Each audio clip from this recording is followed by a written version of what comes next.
Yeah, so we're going to just transition. Shantoneeka Zorn will be talking about Existence as Resistance, which is a virtual gallery workshop exploring Black futurity. This is based on the actual live exhibit that we are not able to see currently, but Shantoneeka will talk a little bit about what that looks like. So I'm going to hand it over to Shantoneeka. Hi, I'm Shantoneeka.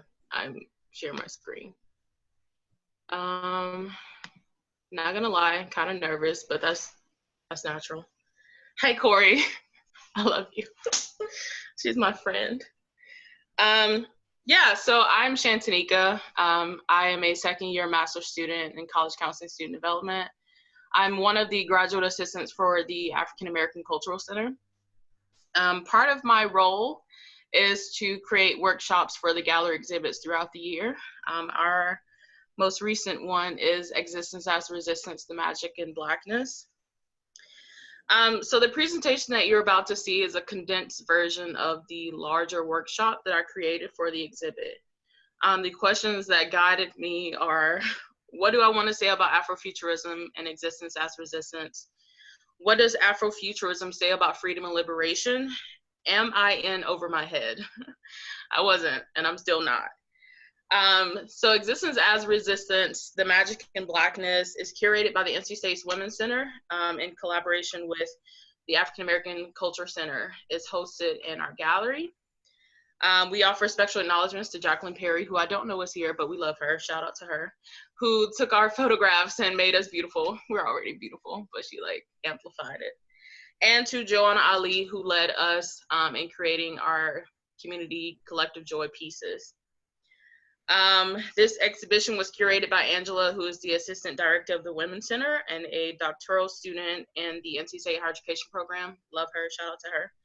The exhibition was curated with love and appreciation for the beauty and authenticity that is found in holding stories. So, as you all know, NC State is closed. So Angela and I have worked diligently to create a virtual experience for the exhibit. You can find it at this link, go.ncsu.edu/blackfutures. If you want, you can log in, check it out as we're talking today. I don't know if I'll have time to walk everybody through it, but if you have questions, you can contact me afterward. So Afrofuturism is the reimagining of Black futures through a Black lens and steeped in ancient African traditions and Black identity. It is the envisioning of Black futures that stem from an Afro-diasporic experiences and the creation of new future realities. Alondra Nelson explained Afrofuturism as a way of looking at the subject position of Black people, which covers themes of alienation and aspirations for a utopic future. As I have come to understand and hope to show, Afrofuturism is a framework that can be used to understand the complex nature of Blackness and a challenge to anti-Blackness. Blackness is a personal, emotionally bonding experience that involves sociological, political, and economical identity experienced by folks of African descent. Beginning in the 1960s, there were several key moments that defined the reimagining of Black futures. In 1966, Marvel Comics created the Black Panther, a superhero based in the fictional world of Wakanda, Africa. Replete with vibranium, Wakanda is the pillar of technological advances in this alternate universe. In the 70s and 80s, Octavia Butler solidified her reign as the mother of Afrofuturism. Her works offer the basis of what Afrofuturistic literature draws from. The alternative communities she created drew from African race and culture, but included extraterrestrial and other fantasy elements to establish a strong sense of science fiction. In 1994, Mark Derry defined Afrofuturism in his essay, Black to the Future.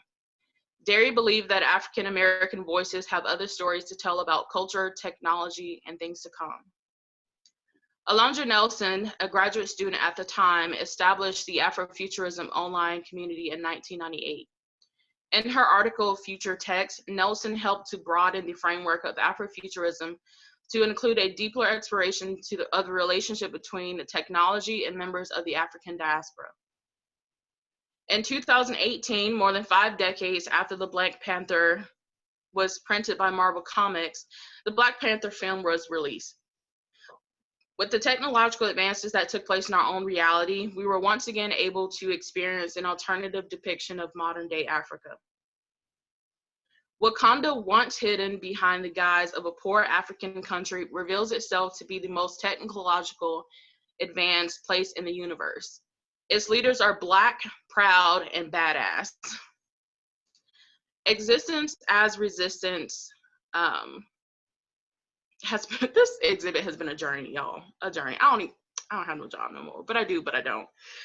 When thinking about Afrofuturism as a framework, oof, my slide's out of order.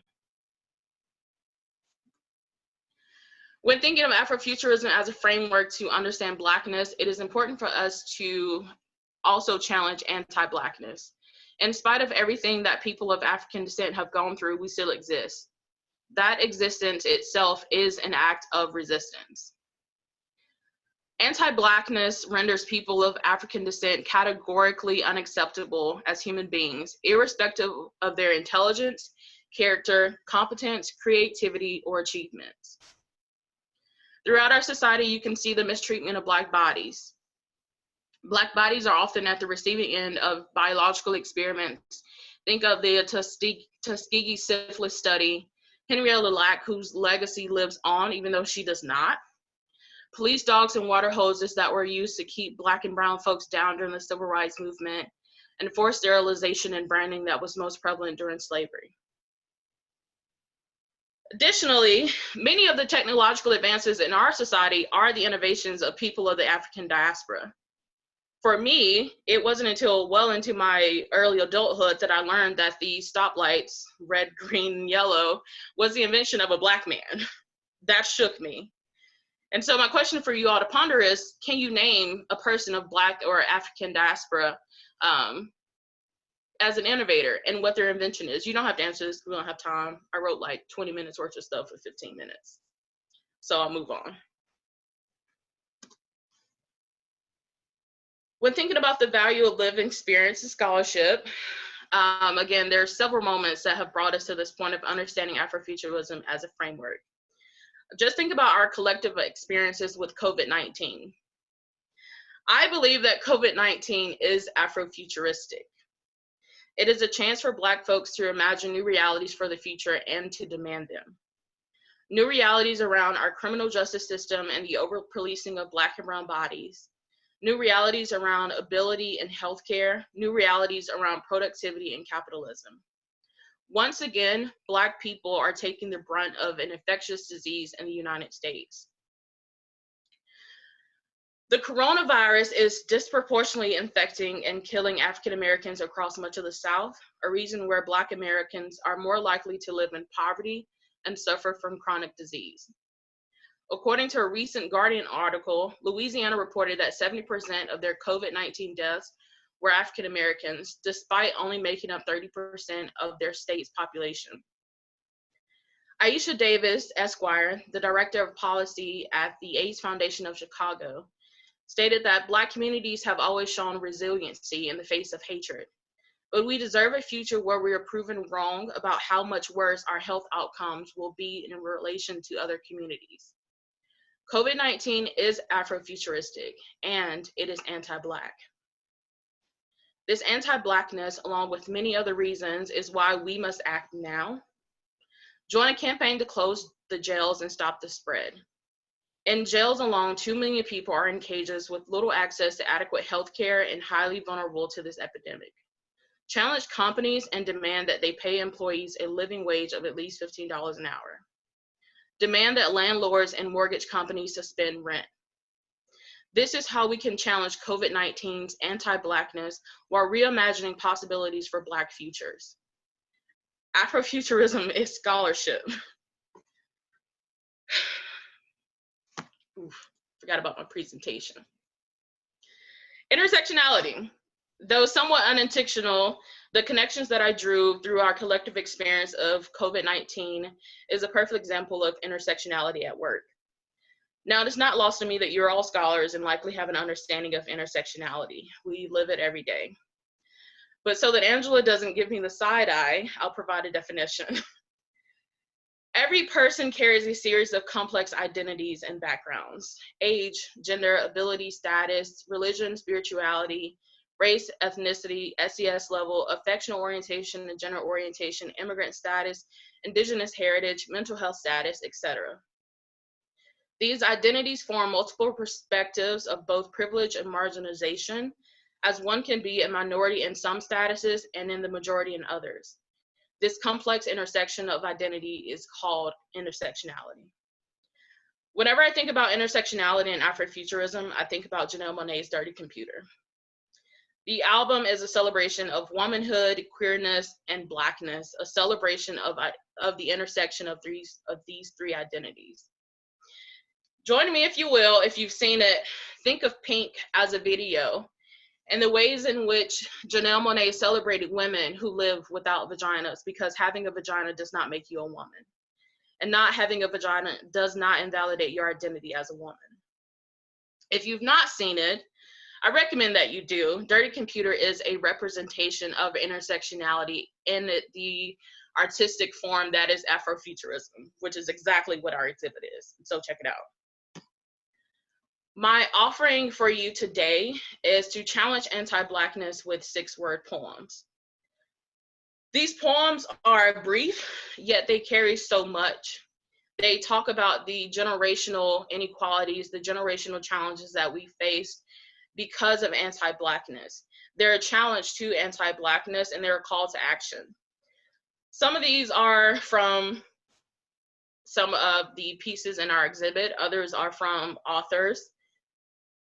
You can have your own. We don't have time for you to do that right now, but you can do it later. If you need help, Angela can help you. Additionally, I have some prompts. So as we think about our lived experience and how sorry, let me start over. How does your lived experience influence the way that you do scholarship? This is an open discussion. Anybody can join. I'm gonna mute now.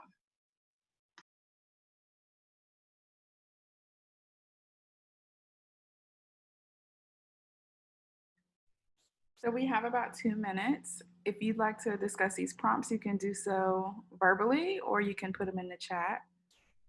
I think for me personally, I research Black queer Christians who were raised in non-affirming Christian households. And that was my personal experience. And I was like, I can't be the only one. So that's how my lived experience influences my scholarship.